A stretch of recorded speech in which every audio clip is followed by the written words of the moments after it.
Use these 3 simple rules to get a rock hard resin cure. No guesswork, just a clean, consistent process. Let's get your craft resin finish dialed in every time. Rule number 1, the mix.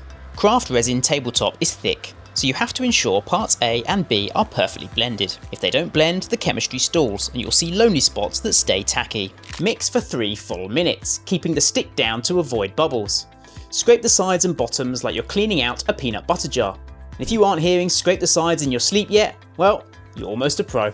Rule number 2 is heat. Think of it as fuel for your resin's engine. If the room gets chilly even for an hour, the reaction stops. I've had pours stay soft for days just because a workshop got cold overnight. Keep your space between 72 and 77 degrees Fahrenheit.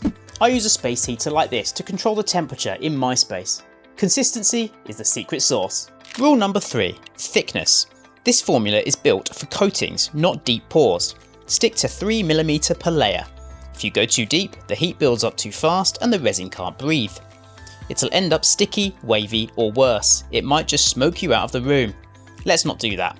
Keep it thin and it stays crystal clear. And here's a bonus tip, the surface. Thick epoxy is a perfectionist. It hates moisture and oil, so watch out for household cleaners. Some leave a greasy film that resin absolutely detests. Keep it clean, keep it dry, and you're golden. So we're looking for a solid mix, a warm room, and thinly poured layers. That's the triple threat for a perfect result. No magic, just the craft resin way.